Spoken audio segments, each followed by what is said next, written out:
Hi, everyone, and welcome to your new moon in Aries top 3 by me, your host, Shakti Rios. So, this is your first time on this channel. Welcome.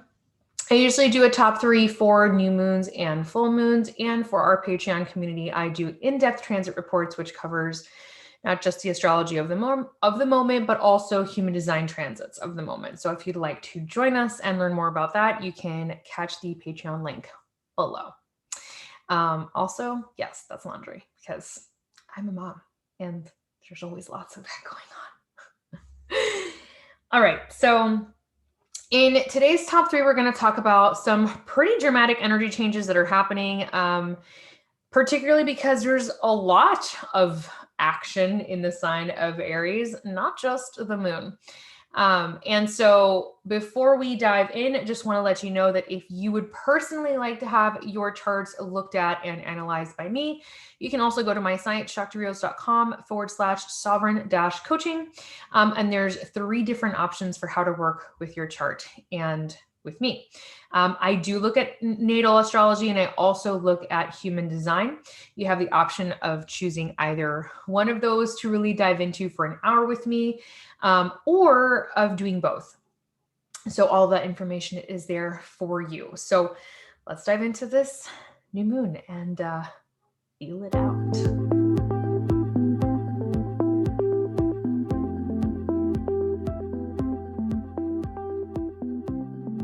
Okay, so this new moon is being governed by Aries, who is ruled by Mars, planet Mars, and governs the first house of the zodiac. So first house is about identity and core identity.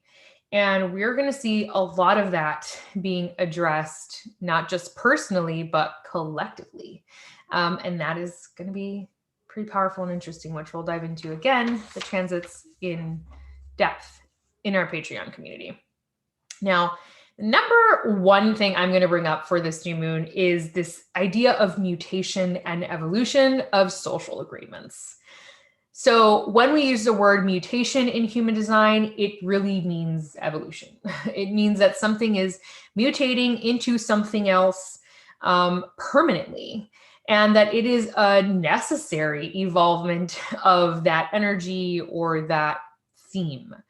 So where you can see that is we have been since 2020 really deep in the mix of looking at these different social agreements, spoken and unspoken, that exist in our community and addressing those. What feels like truth and what feels like propaganda, what feels like gaslighting, what feels like untruth for the purpose of advancing some unknown agenda, which there's a lot of those happening right now. So one of the things that is happening right now with the mutation and the evolution of social agreements is medical freedom. That's a huge one right now, because of the health crisis that presented in 2020 and because of the after effects of that health crisis and the decisions that are being made by agencies and governments that seem to not really honor individual medical freedoms and be really pushing for blanket system solutions that, as we know, blanket systems don't work.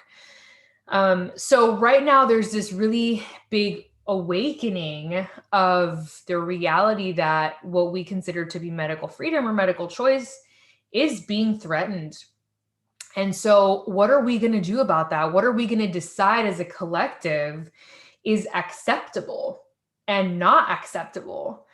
And what kind of a precedent does that decision set for the rest of our lives and for the other people in our lives? This is really important stuff. And we're seeing that's just one example of how we're seeing this kind of collective mutation happening. I also feel like that term mutation is relevant to our bodies and how our bodies are changing. We have been for some time being affected differently on a DNA level by the amount of light that's entering this planet in an unprecedented way, the type of light bands that are entering this planet that we've never been exposed to before. which is changing the way that our DNA operates, which a lot of people talk about as being ascension symptoms, or the reason we are ascending is because we are being affected. This is the scientific explanation for why that's happening, is because we're being cascaded upon with all these different light frequencies that do alter the way our DNA function. And at the same time, we're being presented with these medical procedures that also alter the way that our DNA function. So there's a lot of mutation on the board, not just like a social construct, but also physically that's happening to humanity. And it's important, I think, for every individual to understand that these mutations, once they occur in the body, they're not necessarily changeable or alterable. This is the way that your new body is going to operate. This is the way that your body is going to exist moving forward, so that the decisions that we make, both socially and physically, are done from a conscious place. Again, the ruler of the current moon is Aries, and it's the god of war. It's a very strong, it's very action-oriented, aggressive energy, can be. So be mindful of what you are being pressured into, or rushed into, or moved into without taking the time to really ask yourself, is this a mutation that I want to accept? Is this a mutation that feels in alignment with who I am and the direction I want to go into? And again, this applies both socially and also physically, personally, and collectively. So that is number one. Number two is closure and completion. There are several gates and several aspects that point to this, where we are coming, I'm going to speak both personally and collectively. Personally, there could be things in your life that are currently wrapping up. You're ending that job. You're leaving that job because of the mutations that are happening in the environment that you no longer agree with. Or you're ending that relationship because you're realizing it's no longer the relationship that you want to be in, or that matches you energetically. And collectively, it really is for what I see is a closure and completion of a cycle of that Piscean age that was a very victimized age, and an age of more passivity than we're moving into now with the Aquarian age. And I see the end of that era very clearly marked in 2021. I feel like in 2020, we saw the opening of the end. And in 2021, we're seeing, I don't think it's going to end by the end of this year. I think it'll probably move on to 2022, but we're in the meat of it right now in 2021, where a lot of people are getting activated and a lot of things are changing rapidly. Whereas before, maybe our local communities and global communities would have been a little bit more passive with certain things that are happening. Now they're being extremely active and extremely engaged, from a citizen level to local government level and above. And I don't see that going away. I actually see this activation and this waking up of this new era and the ending of the previous era as being something that goes on for years to come. And it's a really positive thing. We needed it. I also see closure and completion in leadership styles, in leadership regimes, and without giving too many details and going into too many things, as a collective closing of the door on a type of leadership that feels very unsafe and very disrespectful and very overreaching. So we can expect more of that collectively.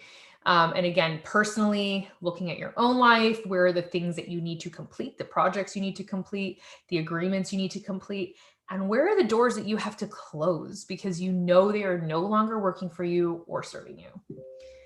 And number three is auspicious action. Yes, there's a lot of Aries energy happening right now, a lot of planets in the sign of Aries, which again is a very charged, fiery, action-oriented, god of war energy. But there's a lot of sex styles in these aspects, and a lot of really positive spaces for making change and aggressively pursuing things that you love and want in your life. So don't hesitate to say yes to the things that feel really inspiring and uplifting, and no to the things, again, that don't work for you. This is a phase of action. You can see it particularly in communication, in relationships, in financial prosperity. This is an opportunity for greater abundance and greater returns on investments, things of that nature. So those are my top 3 for this new moon. And I'd love to hear how you're navigating this new moon, and if any of these 3 things really resonated with you. And again, if you'd like to catch the in-depth report, feel free to join the Sovereign Society, which is our Patreon community, down below. The tiers below the $10 a month are for truther content. So if you want to catch all the newest documentaries that come out of information that I think are really worth watching, articles, things of that nature, that's where that information goes. And then the upper tiers, you get access to these in-depth transit reports every single month, twice a month. And the master members do have access to Q&A one-on-one with me, which is a amazing benefit, and especially these days when my time can be a little bit limited. So if you just hop on over to shocktoreals.com, you'll see all the different tabs and all the ways that you can come hang out. And then the Patreon Society, you'll see all the links for all of that. So I hope you guys have an awesome one. Take care of yourselves and take care of each other until we meet.